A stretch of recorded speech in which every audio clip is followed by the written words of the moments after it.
This is Tales from the Pros, where business leaders and influencers share their stories of inspiration, struggles, and successes. And I'm your host, Michael Giorgio.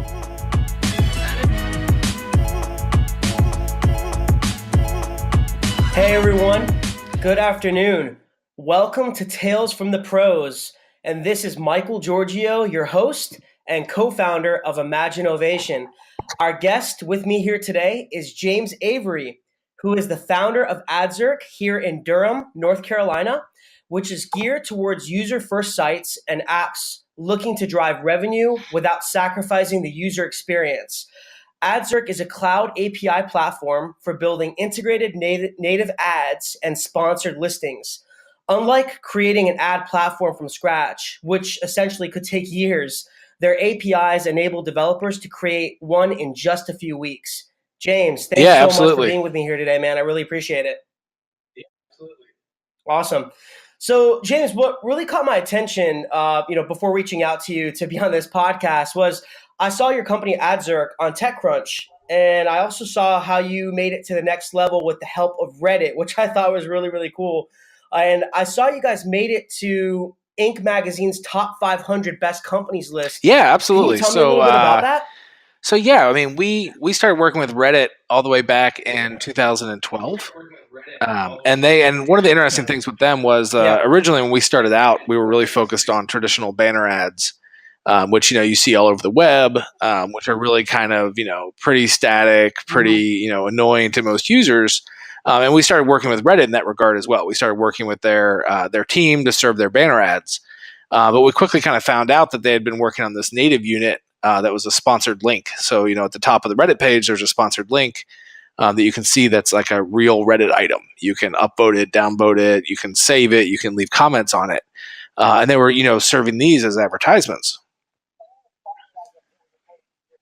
Yeah, it's a paid link. It's a paid link, but it's a real link on Reddit, right? So, a company could come in and do a post about, this is a new car we have, or this is a software product, and then they could promote that link. Mm-hmm. And what's compelling about that is that it's actually built into Reddit in the way that a user uses Reddit, as opposed to a banner ad on the right or something like that. Mm-hmm. They're actually, it's integrated into the flow. And so when we started talking to them, we realized, hey, like this is the kind of unit, like this is what we think makes the internet a better place. Not banner ads, but these really integrated, high quality units. And so what we did was we built an API so that they could use our back end, our decision engine and our pacing engine and reporting. They could use all of that while they essentially, still run this very integrated ad. So, traditional banner ads are like some JavaScript you throw on a page. Like our API allowed them to really run these integrated ads using our API. And that started back in like 2012, 2013. And it was kind of an experiment at the time, right? We were like, let's build this API. It should work. We can get Reddit to use it. That'd be really cool. But we didn't realize that was going to become the focus of our business, is that enabling other companies to use our API to build those same sort of like integrated native or sponsored listings for e-commerce sites or anything that's really kind of a more effective, better way to do advertising as opposed to just standard like pre-roll and, video and stuff like that. So it was like Reddit was kind of like a proof of... Absolutely. Yeah, I mean, they were already a customer, and so they were kind of a willing, participant in this experiment. And it really helped us kind of solidify that as a way forward for the company. That's awesome. So, I noticed you guys had a lot of growth. You started in so we started. So it's kind of a long story, but essentially, Adzerk really started in 2010, 2011. Before that, I had been running a couple of small ad networks, which was kind of the initial version of Adzerk. Before that, but Adzerk really, we like to say 2011. You can really, one of those things where it's, you could pick any number of dates for when it started. Yeah, that's cool. And how did you guys really make it to? I know Inc. 500 is not easy to get. I mean, you got to definitely be growing pretty quickly. Do they base it off Yeah, of revenue or yeah. number So of it's based people, off of. or Sorry to cut you off. it's different? It's based off of your growth over 3 years. So part of it is timing. Like Right. you have to be above. I think the revenue has to be above a certain amount. I don't remember the exact numbers the first year, and then 3 years down the road, it's based on the percentage growth of that revenue over the 3 years.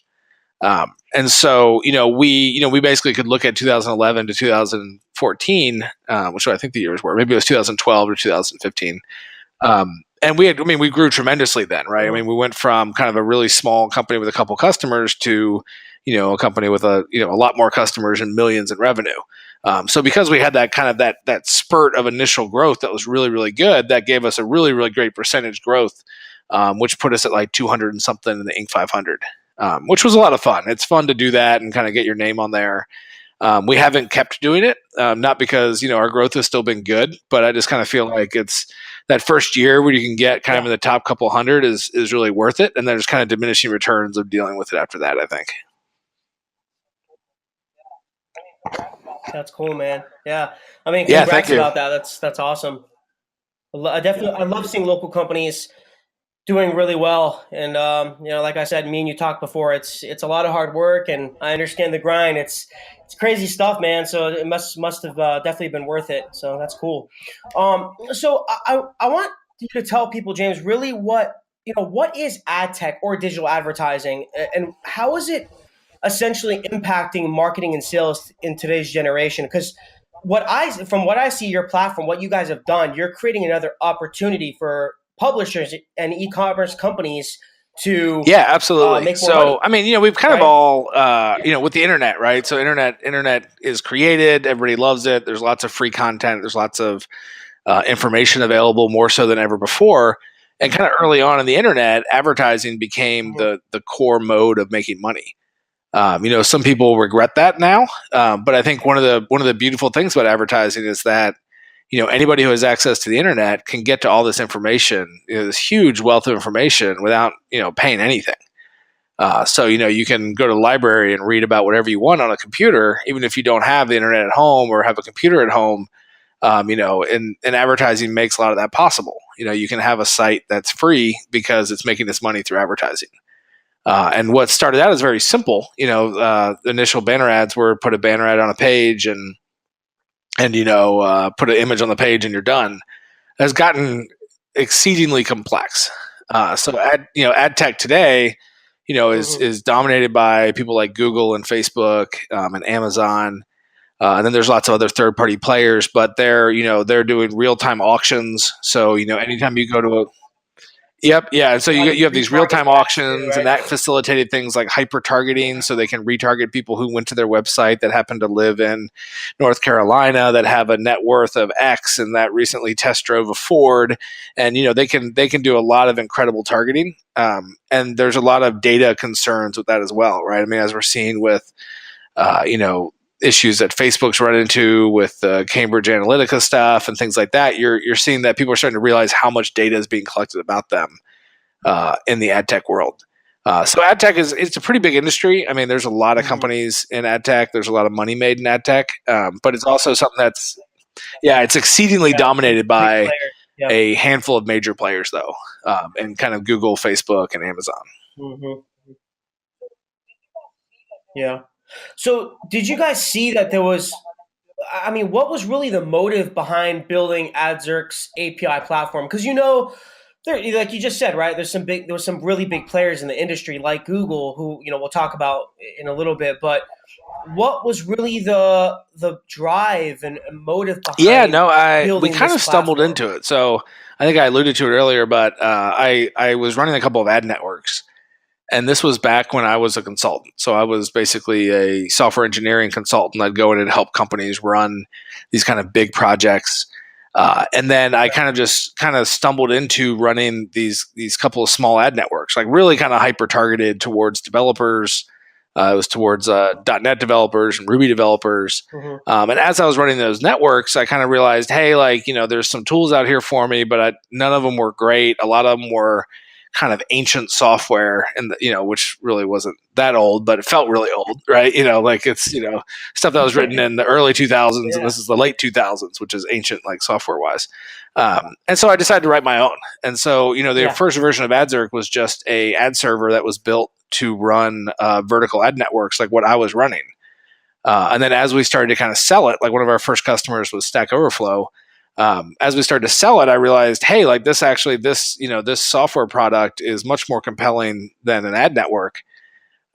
And that's when it kind of took off. And when we started focusing on selling the software, I sold off the the networks, which was kind of our first kind of, super seed kind of early investment. Was the money from that sale was able to put that into Adzerk. But I think it's one of those times where like ignorance is bliss, where I think if I'd sat down and thought about the people we're about to compete with, then we might not have done it. But this was also 2010, 2011. So Google hadn't yet really recommitted themselves to DoubleClick. They'd bought DoubleClick, but they hadn't rebuilt it yet the way they have now. Facebook was nowhere near the powerhouse they are now, and in the kind of digital advertising space.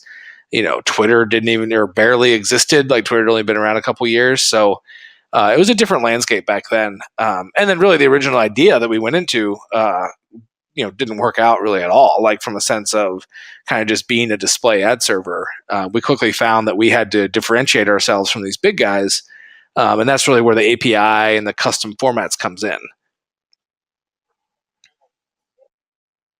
That's cool. And that's James. This is what I love, man. In all honesty, like when I read about you guys and your story, and just about Adzerk in general, I knew that there was a lot of competitors in your space, and you remind me a little bit of myself because we started in 2011, and the economy when you guys started, right? Economy wasn't good, and there was a lot of it was just hard to start a business, right? It was hard to get funding. It was very difficult, and you guys were kind of in a, I wouldn't say oversaturated space, but you were in a very competitive space. And when we started our company, right, Imagine Innovation, we were in a very competitive space, building software and apps and things like that. And we went ahead and did it. We weren't scared of the competition, and that's why that's why I think, to me at least, I consider you a leader in your space because it seems like you have no fear. And I love that. And that's really the people I'm interviewing for this podcast, is people who have no fear, people who just go out and do it, and they work hard. They're not afraid of the competition. They're not afraid of anything really. They just go out and do it, and they believe in what they're doing. And that's what I really want to talk to you about here is, I know it's really hard starting a tech company organically. And, that's how we did it. But I noticed you guys received a few rounds of funding over the years. What was that process like? So when we started out originally, I was kind of funding it from consulting and things like that. And then we quickly realized that to really scale it, we were going to need to raise some money. We already had some customers. We had revenue. That revenue was basically paying for hosting, and we kind of had one employee it was paying salary for. I wasn't taking a salary. Had another guy who wasn't taking a salary. We quickly realized we need to raise some money. For how long did that go for? How many years were you not It wasn't taking salary? that many years. I mean, because I had the ad networks and things like that that were providing revenue. So really, it was only about 6 or 7 months. I think I didn't take a salary. But yeah, and so that was in 2011 was when we really started doing that. And I could have I basically could have paid myself, but instead we hired another engineer to help kind of accelerate development and keep not taking a salary. But eventually, had to pay myself a salary at some point. And also, we really wanted to grow things. We wanted to hire more engineers. We wanted to hire in sales and support. And so we started going out looking to raise money. Originally we were looking to raise more, and we eventually settled on, I think our first round was $650K, kind of a tiny seed round by today's terms, but like an average seed round probably for back then. And it was, I think it's raising money is always a slog. Like there's some people I think that get lucky and raise money overnight, but anytime I've had to do it, it's always been, it's a sales game. It's talking to 50 people to get the 5 or 10 you need to get a round done, or talking to 100 people, And getting one. Yeah. I mean, and once you have the lead, everything else falls into place, right? Once you have somebody who's committed that initial amount, like I think, we had people commit, I think it was 250K as like the lead. And then, we quickly filled up the rest of the round. And it was originally going to be a 500K round. And then we ended up increasing it because it could raise more money. So we went from we wanted to raise like 2 million down to like 500K back up to like 650. But yeah, it was. I mean, it's always. I think it's one of the things that people still underestimate these days is how hard it is to separate people from their money, right? Whether it's investment or paying for a product or buying a product or donating, it's still the hardest thing out there is getting someone to believe in your idea enough to write a check for hundreds of thousands of dollars is no easy task. Do you think it's less risky to seek an investor rather than go get a loan, maybe from the small business SBA, or even, I mean, there's a lot of crowdfunding. There's all these other methods of raising money, right? But what are your thoughts about that? You think it's better to? I think it all depends on what you're doing. I think that things like Kickstarter are amazing if you have a physical product. Because that's what they're really built for. They're not built for. I've never seen somebody try to kickstart like an enterprise sales product. Like something you're selling to enterprises. You're almost always you're kickstarting a board game or a food product, or even you can even kickstart stuff that has that's like research oriented, or that's benefiting individuals. That's all kinds of stuff. You can kickstart all kinds of stuff as long as you can find a lot of people who are willing to pay $50 or $100. It doesn't work with like enterprise software or even any kind of SaaS software. And then when it comes to like SBA loans and bank loans in general, they still don't really get the idea of SaaS software. I mean, like when you're creating something like this, you don't have any physical assets, right? They understand like, hey, you want to borrow $300,000 to start a dry cleaner because you need to buy the dry cleaning equipment, you need to, rent a space, and you need to upfit the space, and and they know how to model that. If you go to them and say, I want to write some software for 6 months, and then people are going to give me $100 a month for it, they have no model for that. So I think if you're writing software, the only way I still think the only way to do it is to either have enough personal capital that you can bankroll yourself and a couple people for 6 to 12 months, or to go raise money to do that. And I'm still a big believer in small rounds. I mean, you can build a lot of stuff for $500,000 nowadays, even way more than we did. We're able to back then, just because of all the cloud computing and the stuff that Amazon provides and the tools out there. It's really pretty amazing how far you can make that money go if you're careful. And I think that's the way to go. And I think that's really the only option for software. People talk about, there's like ICOs and there's crowdfunding and things like that. But I think it's pretty tough. Whereas I feel like if you have the experience and you've, maybe done it before, you have experience in the vertical, you can go raise small rounds pretty quickly. It's not easy, but like people do it. I like that. It's like little micro rounds. So yeah, it's good because you notice that a lot of these startups, they're always seeking the really, really large investments. And when we're on Facebook and Twitter and LinkedIn, you always hear about, oh, this company raised 5 million, 10 million bucks, or even 50 million or whatever it is. But that's really rare. You don't see a lot of companies raising that kind of money off the bat. I think the micro rounds is really smart because it helps you to be more efficient. And I mean, you talked a little bit about efficiency, right? Starting up from nothing, you have to be efficient because we're not absolutely. And I think too, the small rounds help avoid what we like to call playing house, which is when you get into the mode of you spend too much time on the mechanics of now you have a company as opposed to the core goal of like building a product. And I think it's really hard. It's a trap that is easy to fall into when you start hiring people that, I think early on, like you should basically have developers or salespeople. Like that's it. And when you start hiring other jobs and other positions and VPs of business development and things like that, like you're getting way ahead of yourself. And if you only have 500K, like you don't do that, right? Like you can't afford to do that. Or you start getting too much into what your benefits packages are and things like that. And I think we're all guilty of that a little bit. But I think the focus needs to be on just building that product and getting traction. And that's all that matters early on. The other thing I'll say too is that I think that accelerators are still I mean, like accelerators are a great place to go if you don't even have a product yet, like if you've built nothing, or you have a very small product like Y Combinator and Techstars, and these guys, are built to get you to that place where you could then go raise money. And they help teach you to be lean. They're focused on being lean. They keep you out of that, playing house syndrome because they're providing some of the tools you need. They're kind of keeping you focused. If I was doing it all over again, I would have applied to Y Combinator and Techstars as step number one. Yeah, and I think planning and patience with all startups plays a big role, and we'll talk a little bit about that, how that played a role in your guys' success. But I mean, so do you feel that, James? Do you feel that funding was really needed for Adzerk, or do you think you could have grown it organically? You think? I mean, obviously, right? If you grow organically, it probably grows slower, or do you think it wouldn't have? Yeah, lasted? I think the main benefit that raising money gave us was, I think a lot of starting a company is experiments, right? Like kind of that lean startup mentality of like, what hypothesis are you testing? Raising money helped us figure out what we needed to be doing. Like it got us to where we had a hypothesis that we'd proven around, the API and native and sponsored listings. Whereas I think if we hadn't raised money, there would always been that moment of, well, is the issue that we don't have money? Is the issue that we can't hire the salesperson? Is the issue that we can't do, X or Y?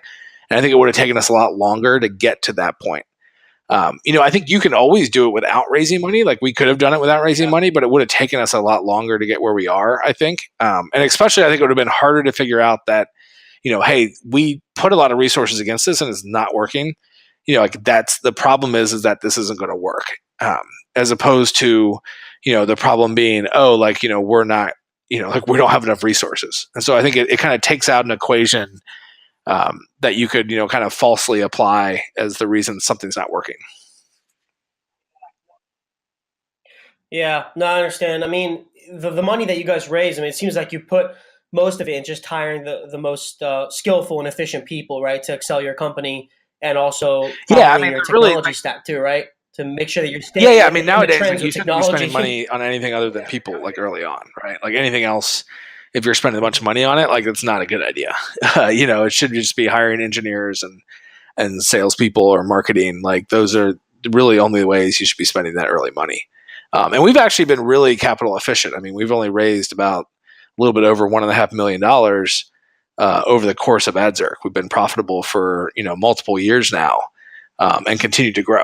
So, we didn't really get on that VC wagon of, A, B, C, D, E and keep raising money and doubling down. We raised some money, we found something that worked and we realized we can grow it, kind of sufficiently without raising a bunch more money. Yeah, that's cool. Yeah. And the thing is that when you raise so much money, you notice a lot of these companies, they end up paying themselves these crazy salaries. And you ever watch Shark Tank, right? You always you see Mark Cuban asking them like, all right, so what's your salary? And they're like, well, $300,000. They're like, okay, $300,000 your salary, and you guys raised $2 million? I know the people that invested in us would have never let me do that. So I don't know what their investors are doing to allow them to take that. I don't make anywhere near $300,000 now as a profitable company. So. Amen, brother. Amen. So, I mean, you guys are in a competitive space, right, James? I mean, you're ad tech, digital advertising. You got some huge players we talked about. I mean, Google is in your space. Did you guys ever feel threatened from them? Or you just kind of felt, you know what, they're already in the space. I mean, they can't really harm us now. We're just going to do our best to compete. How did you guys really how do you really differentiate yourselves from it? Is it more like I mean, we kind of had to figure out that, Google, like when we tried to sell a traditional display ad server, we could not compete with Google. And we learned that. Like, sure, we carved out customers here and there. Like, you can always do that. You can always find customers that you have a feature that they need that Google doesn't have, or you're willing to do something that Google isn't. Yeah. But it wasn't really a viable business.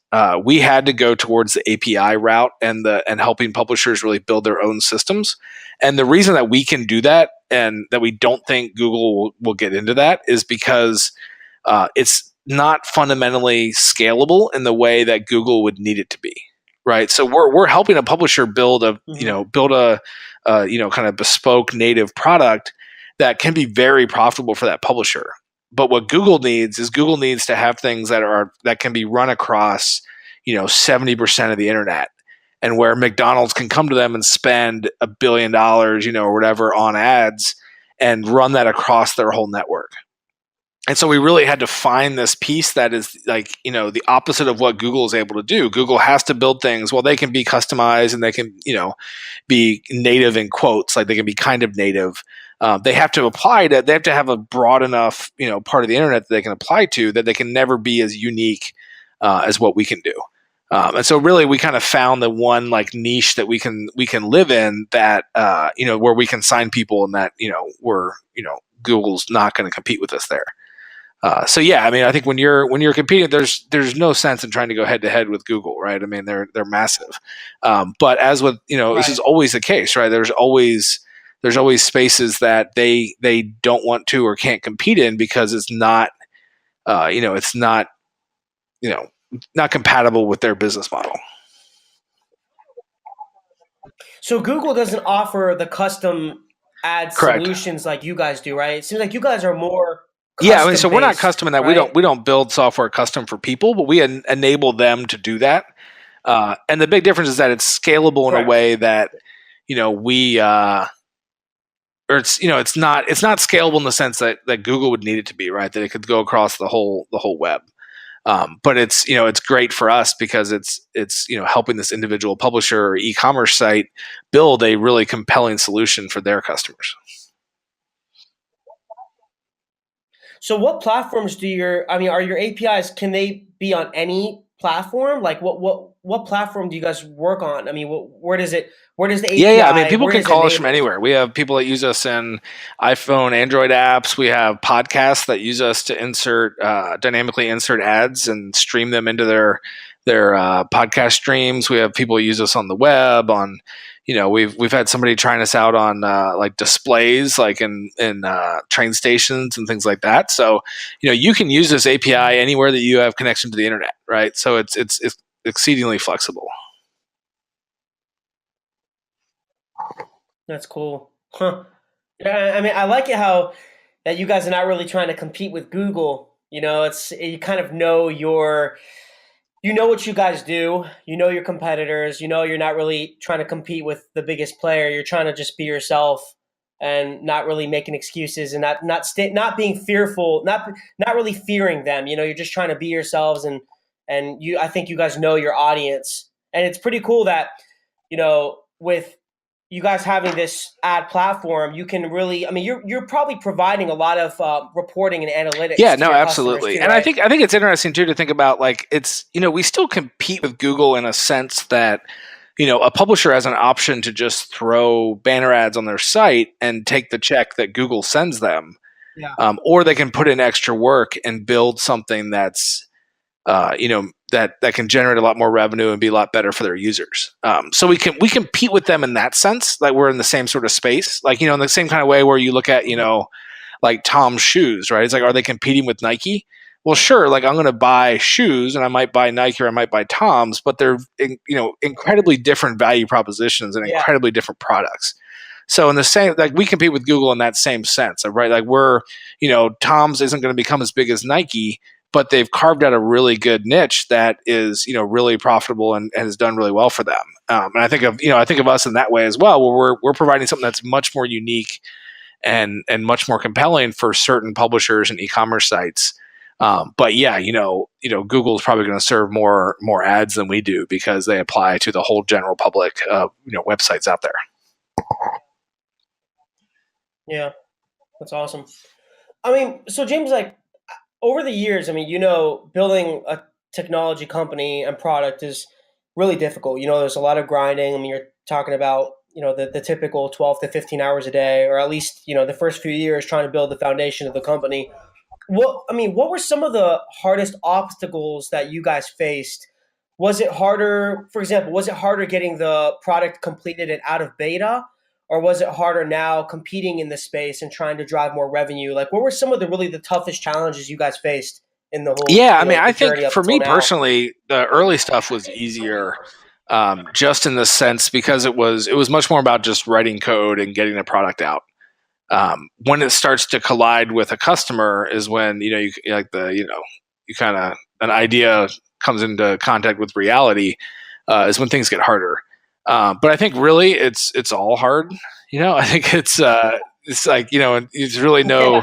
We probably look back with rose tinted glasses and think that things were easier back then. But I guarantee back then we thought they were pretty hard. So I don't think there is an easy part. I think it's all hard, but it's all it's why we do it, right? Yeah, absolutely. And this is the thing, I always tell people this. People with startups always ask me, is it hard? Is it easier in the beginning? And I'm like, yeah, it is. But I mean, the thing is, it's hard to say. I feel it gets harder, right? As you grow, you have to learn how to scale the company, right? You have to learn how to manage employees. You got to learn how to be a leader. What are your thoughts on that? On just in leadership and hiring the right people and scaling and processes. Yeah, no, and absolutely. I efficiency. mean, I think that the reason it feels like it gets harder is because it's pushing ourselves into a different skill set. A buddy of mine who had started the company said that he had the most fun up until about 30 people, and when they hit the 40 or 50 person part, he said, like, I'm basically just in human resources now. Like, I'm just dealing with hiring people and Yep. and dealing with issues between the different employees, and something's not working, and how do we deal with so and so, and it becomes much more of that than it is early on. It's talk to customers, work on product, ship product, talk to customers, work on product, ship product. And so I don't know that it's easier or harder. If you talk to somebody who's kind of a seasoned operator, the early part is probably a lot harder for them because they're dealing with stuff they're not as familiar with. Whereas once it gets to 50 people, they're kind of comfortable. Like, that's where they operate. So I think when you get pushed into something you're not experienced with, it's going to be harder or seem harder. But I think it's all hard. How do you guys really stay efficient internally? Is it just a lot of the tools that you guys use? Like there's, for example, a tool is, the Atlassian products, right? Like Jira or Confluence. Those tools really help efficiency. At least for us, it helps us a lot. I'm sure you guys use a lot Yeah, of I mean, I think tools tools can internally, help. right? I think sometimes tools get in the way, and sometimes I think we push for tools that actually make our jobs harder. We actually just use we only use Trello Hmm. for software development, which sometimes makes our lives harder. But we've done Jira and stuff like that in the past too, and it felt like too much. But to me, I think a lot of it is about really trying to automate things where we can automate them, especially when it comes to software and how we have things deployed and how we how our systems work. Really like focusing on what we can, outsourcing what we can outsource. We don't outsource software development, but we use Amazon for pretty much everything. When we can use an Amazon tool instead of Hmm. building it ourselves, we do that. That helps us, get a lot of leverage on not building our own databases or hosting our own data centers, and using their products instead of writing it our own. Like, we gain a lot of efficiency there. What about in terms of like documentation? As a software company, essentially, right? You need to have things documented, and I'm not just talking about on the software tech piece. I'm talking about just in terms of how things work between your employees, like processes for how you guys are going to implement a new marketing or sales campaign, or processes. Do you guys document things internally? You just kind of do them, or because I think a lot of companies are different. I've seen some small companies that are incredibly efficient. They're very documentation oriented in regards to their processes, and I've seen some big companies that at least ones we've worked with that weren't really that organized. Like they didn't have that much documentation. They just kind of did things Yeah, off the yeah. No, cusp. I mean, I think that early on, of course, nothing's documented. We've gotten a lot better about that along the way, and I think you also end up with people in the company who you have to find the right people that are really good at being connectors.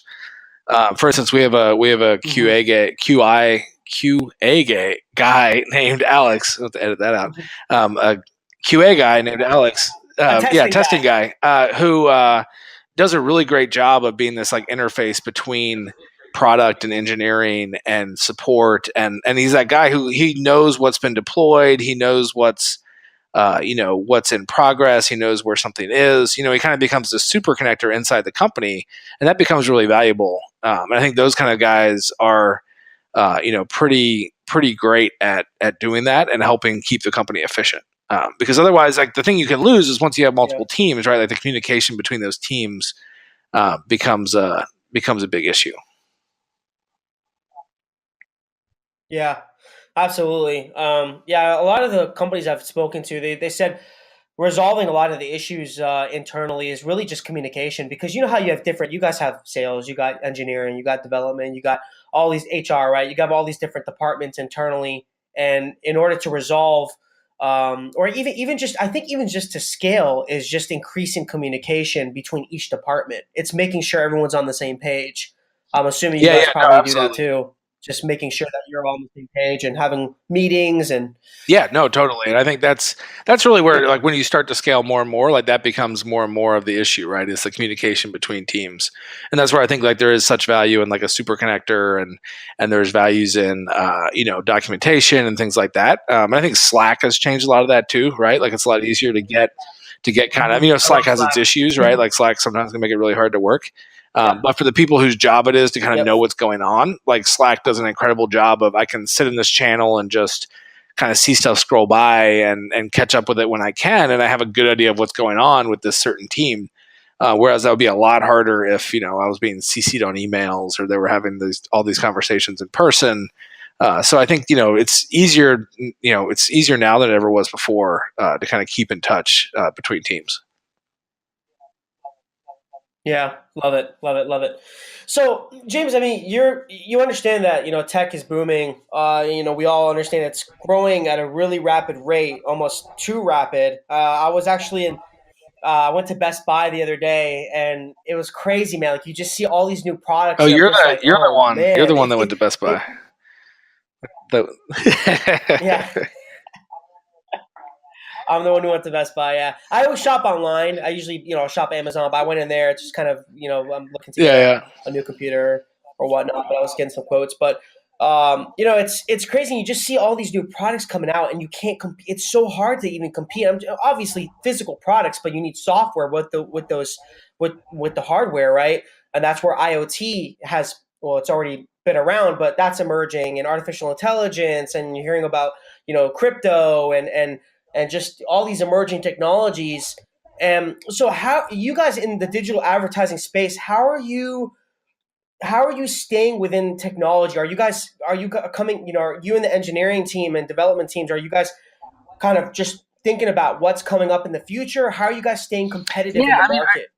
What are you doing in your space to stay competitive and making sure that you're not, Yeah, I mean, I think it's interesting because I think, technology does grow exponentially, and we're seeing all this incredible stuff around, AI and machine learning and IoT and things like that. But also a lot of it stays the same, right? Like a lot of it's just the core tenets of building a good API that does what people need. Sure, the back end of that changes and the maybe the technology is changing, but the core fundamentals of it are the same. And so, as we add in more things like, machine learning and things like that, they're just improving algorithms that were already there. And so a lot of that hasn't changed. I mean, and like the core ideas behind machine learning are from like the 70s, right? So while it seems to be moving really fast, it's also not moving as fast as people sometimes think it is. And AI is largely just a made up word for a lot of people right now, or it's machine learning is now AI, but machine learning is its own thing and it's been around for a long time. So I think it's always a challenge to keep up, and there's always a lot going on, but it's always important to remember that the key thing is providing value, and in solving a problem for your customers, and that doesn't change. So what do you see, what technologies do you really see emerging? I mean, are there any ones that you see that are up and coming and any ones that you see dying? I mean, I guess up and coming, we kind of talked about it, right? It's, AI and, and VR, AR, but what do you see in regards to like anything that's dying? No, I mean, I think the old stuff doesn't really die, right? It just gets relegated to a smaller role. So things that were, things like, Dynamo and things like that were really big kind of innovations 10, 15 years ago are now just, everybody can use them, right? Like a high performance key value store and things like that. Like these just become table stakes now for how you're building stuff. So I don't see that it dies off. It just becomes part of what we're doing, right? I mean, we were all really excited about semiconductors at one point. And it's not that they've died off. It's just that we take it for granted now, right? So I think the same thing's happening. Like I don't see stuff dying off, and I think a lot of the new technologies too. I mean, a lot of it's it goes through a hype cycle, and so it gets really exciting, and the blockchain and crypto is taking off, and it's going crazy. And it's going to solve everything, and I mean, I think we're still years away from it solving a lot of real world problems, and I do think it will solve a lot of real world problems. And I'm pretty bullish on the blockchain in general. But it's still in a very early stage, and we probably are aware of these things in an earlier stage than we ever have been before, right? Like it took longer for something to bubble up before, whereas now like we see it a lot earlier. And the same with AI, AI has come a long way, but there's all these different sections of AI that we're kind of lumping AI into, and where things that like machine learning, which are fairly mature in some ways, but still have a long way to go. And then there's genetic algorithms, and there's computer vision, which we've seen come a long way recently with the kind of driving stuff. So there's lots of pieces to this, and it's all exciting, and we're going to keep see it growing, but it's all it's all going to augment what we're doing now. Like, a lot of this stuff isn't going to totally change anything unless somebody builds like an actual, true AI that's self-learning, and then we're all kind of in trouble. Code that builds itself. Yeah. Code that builds code. Yeah, I saw this commercial. I think it was Microsoft. And it was Common, Common, the rapper or the actor, and he had this it was pretty cool, man. It was really inspiring because people get threatened when you say AI or machine learning. They think of Terminator, right? They think of what's that Skynet in Terminator. Skynet. That's it. And they're threatened by it. And I've talked some other people I've interviewed. They had some really cool thoughts about artificial intelligence and machine learning. But I'm actually really excited about where AI and machine learning are going. I think it's just the people behind those ideas and people behind the AI development and logic. I think it's always about who's building it and their intentions behind it. And it was pretty cool with Common talking about this in a commercial promoting Microsoft, I guess what they're doing in AI, and how he was saying, what are you going to do with it? How are you going to react to it? It was pretty cool the way he talked about it. And it had like the music in the background. And I just thought it was pretty cool. Like, you're not seeing too many commercials on that. And I like how Microsoft was introducing that. I think it was really creative the way their sales and marketing team did that. But with that being said, I mean, do you feel like how do you feel artificial intelligence is affecting, your space? Do you think it's going to positively impact it, or what do you? Yeah, no, I definitely think it will. I think it already is. I mean, the ad tech space is usually pretty forward on a lot of this stuff, and there's people out there using machine learning for optimizing algorithms and buying ads, and there's people pitching AI of different types, like whether they're genetic algorithms or what it is. There's a huge opportunity in the space for it, because a lot of this is around optimizing ads, right? Showing the right ad to the right person at the right time is a very computer solvable problem. So I think we will see a lot of big advancements in this space around that. And there's stuff where they're talking about Watson being used for some of this stuff. I haven't seen a lot of. I think I was at a conference not that long ago where people were kind of like, how many people think AI is actually being used? And it was like 7 hands. And how many people think AI is like what the marketing department says is being used? And it was like 70 hands. So there's a lot of hype and there's a lot of marketing wear right now. But I do think the reality is that AI and machine learning will have a big impact on the advertising industry over the next 5 and 10 years. Yeah. Are you guys going to incorporate any AI algorithm or logic, or how there's Google TensorFlow, right? I mean, are you going to incorporate anything? Yeah, into your we've been platform? doing some digging into mainly machine learning and how we can help optimize ads. We've also done a little bit of testing around with genetic algorithms and using that to also optimize ads. One of the tough things is that advertising, unlike things like the stock market, is that it's hard to it's hard to run regressions going back because you don't actually know what would have happened if you showed this ad to a user. Unlike buying and selling stock and things like that, where you can say, oh, if I had bought it, it would have gone up or would have gone down. There's some unique challenges in the ad space for that. So there's a lot of stuff to overcome, but yeah, we've been researching on both machine learning and genetic algorithms, and there is a lot of potential there around ad optimizations. Cool. Yeah, that's great insight, James. Really appreciate that. I think a lot of people can really learn about I think the power of artificial intelligence, get a good understanding about it. And I think it's good you talking about it in your space as well. So, James, I want to talk a little bit about just in terms of giving some insight to future tech entrepreneurs. What do you think future leaders and entrepreneurs should really be aware of and avoid when they're starting a company? Any tips that you would give them? Yeah, I mean, I think right now we're in a shift of a couple things, which is one, I think that now it's easier.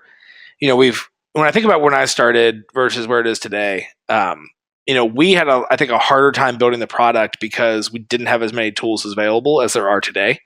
When you look at like what's available from Amazon and Google and Microsoft, and what technologies or tools or open source, it's only becoming easier and easier to build a product, right? To build a SaaS product. The thing that's I think is becoming exponentially harder is to actually get attention and to get users of that product. And so I think that's the part that people still undervalue. They think about, if I build this product, it's like the Field of Dreams thing. If I build this product, people will come. Nobody's going to show up. Like, it's harder and harder, right? You have to know how to market it. Yeah, it's harder and harder to get that out there. So I think that more and more now, it's building the company is almost more about how are you going to get people aware of this? How are you going to get people to try it? How are you going to get people to sign up for it and pay for it and use it? Than it is about actually building the product. And I think, it's always been an important part, but I think the pendulum is moving and which is harder. And I think now it's actually harder to get out there. I mean, when you look at Product Hunt or something, there's dozens of products launching every day. And while it's a momentous event to you when you launch your product, to me, like, I'm not going to hear about it, right? Like, it's like you're maybe going to hear about a couple products a week, and even that is probably too much for most people. So I think having a plan and understanding how you're going to get people to use this product, or pre-selling it, right? Like finding people before you even build it that agree to buy it, is the hardest part now. And I think that's where, if I think that, people who can build software, are incredibly valued right now. Engineers are really well paid. Like, I think the only people who are paid more or will be paid more soon are the growth people who know how to actually get the word out about that product. That's not just, throwing millions of dollars at AdWords or something like that, because anybody can do that. Yeah. It's finding strategic marketers, people to actually get your product adopted, and people to actually engage in your product and essentially purchase it, buy, right? Getting buyers, customers. So I definitely agree with that. I've spoken to so many, over the years, so many different startups. Everyone has these ideas, right? Everyone has this idea, and they think that just because they develop a product, they think that people are just going to engage with it and they're going to make money straight away. And I think I think the problem in our economy now, or even just around the world, is very high expectations too quickly.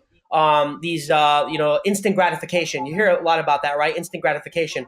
They want a quick return, and people are not willing to be patient. They're not willing to plan ahead and be strategic in their not only their product development, but in their sales strategies and their marketing, right? And I think that's essential. And it seems like that's what you guys did. And I read about you, James, and your company, and I saw like how planning and patience played a vital role in Adzerk. Can you tell me a little bit about that? Yeah, I think that there's a couple things there, right? So I think that one of the things that you see a lot of people do is they too quickly shift from thing to thing, from idea to idea. And I think that I am as guilty of that as anybody else.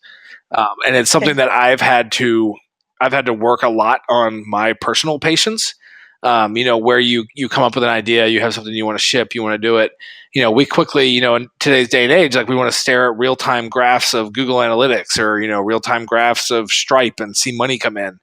But it takes a lot longer, especially, at least for us, it's taken a lot longer, right? This is all just personal experience. I'm sure some people launch right. something and immediately see it go crazy. But when it comes to Adzerk, especially when you're selling to, enterprise companies, there's a lot of patience in working with these companies over the months and getting them set up and getting them to be successful. And so everything, it is very much, you're firing a cannon shot and you have to wait 3 months to see if it lands. So there's a lot of patience involved in that. And I think, and when it comes to planning, like we're, I wouldn't say we're the best planners in the world, but I think we have, we planned out a vision of what we do. And while we change a lot around what, how we might fulfill those goals, we've had, we're pretty steady in what we believe that we should be doing. I'm a big fan of the idea of the flywheel, right? And so that's from the book Good to Great, like the Jim Collins book, where he talks about good companies, like they start a flywheel moving in one direction and they keep it moving in that direction, and then eventually the flywheel picks up momentum and you couldn't stop it if you wanted to, or it's really hard to stop it. And so years ago we decided that we had core goals, which were to help publishers and e-commerce sites to make money, right? And our other core goals was to make the internet a better place, right? To replace crappy flash banner ads with high quality native ads, and those things haven't changed in 4 or 5 years since we came up with that. And so we've been pushing that flywheel, and sure, like maybe we change because we built an API for a different platform, or we realized that this type of customer is slightly better for us than another type of customer, or we could change a whole backend technology. All of the implementation can change, but the general idea and what we've planned for all along is what's paying off, right? Getting that flywheel moving and keeping that flywheel moving. Right. With all that being said, and I love it, I think that's great. With all that being said, do you feel that, you being an entrepreneur, you having all this experience now, in our economy now, do you think it's harder to start a company, or you feel it's easier? From what I'm hearing, it's easier because there's a lot more tools, there's a lot more resources now. But I've heard from some really successful people that it's harder. Yeah, so I think that goes back to what I was saying earlier, is that I think that it's dramatically easier to start a company. I think it's dramatically harder to become successful. So it's a question is if it's getting to a couple customers, couple paying customers, and building the product, getting to a couple paying customers, I think that's easier than it ever was before. I think rising above the noise and building a meaningful company is harder than it ever was before because of how easy it's gotten to be to start it. When you talk to guys who started companies back in the 90s, it was like you literally needed millions of dollars to buy hardware to make a website, right? So just or like not a website, but like a real destination site, like a pets.com or something like that, right? Like there wasn't, nowadays, like I can go start pets.com in 25 minutes with a Shopify account, right? Like I could literally just pull stuff off of Alibaba and put it into Shopify and call it pets.com if I had the domain name, and I'm done. So you go from a company needing, $20 million of Sun and Oracle servers and developers and all this kind of stuff to 25 minutes. And so, it's easier than ever to launch this stuff. The hard part is how, would anybody come to my site? No, right? Like, how would I get people to my site? Like, I'd have to be an expert in SEO or marketing, or I'd have to have built a brand, or I'd have to have, be an influencer, or I'd have to, come up with a really great marketing plan to launch this thing. So you think about it, like the hard part now isn't launching the e-commerce site; it's making it successful. The hard part now isn't building the SaaS app. You could go build a SaaS app for dentists. If you had a dentist buddy who told you what they needed. The hard part would be how are you going to sell that to the 700,000 dentists or whatever it is across America. So I think that in some ways it's a lot easier to launch it, and in a lot of ways it's a lot harder. Yeah, that's why you hear a lot about hard work plus consistency. It's okay to make a lot of mistakes, right? But at least you're trying new methods and strategies. If you fail at it, it's okay. I mean, just keep trying and keep moving forward. Like you were talking about the wheel, right? Keep moving forward and trying new things, and eventually you're going to find something that works. And I think those are those are the people that make it. Is over time, they stay consistent with it and they don't give up. Yeah, I mean, And I think that's the core. Yeah, that's the of an key part entrepreneur. about trying something different, right? Because like there's a difference between trying a bunch of things and there's a difference between trying a bunch of things with the same goal, right? Like I think, and that's where it's easy to get distracted, where it's not, a flywheel is going in the same direction, and if what you're trying is totally different things every 2 months, then you're not going in the same direction. You're trying lots of things in different directions, and that you'll never get momentum going, right? So it's all about having clarity of focus and clarity of like what the value you want to provide is, and trying different things to get to that. Whereas when you have people that just go in 100 different directions, where it's a totally different value they're providing different places, that's where you can get into a lot of trouble. Cool. Yeah, James, this is all great. Really appreciate it, man. So I always to cap things off, I always ask the three hows.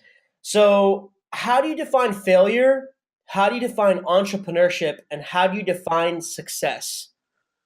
Yeah. So how do I define failure? So I would define failure as doing the same wrong thing again. I think it's like I'm totally okay with doing something and failing at it and learning, or not being successful, right? Like, so trying something, not being successful, having it not work, and learning the valuable lesson from that.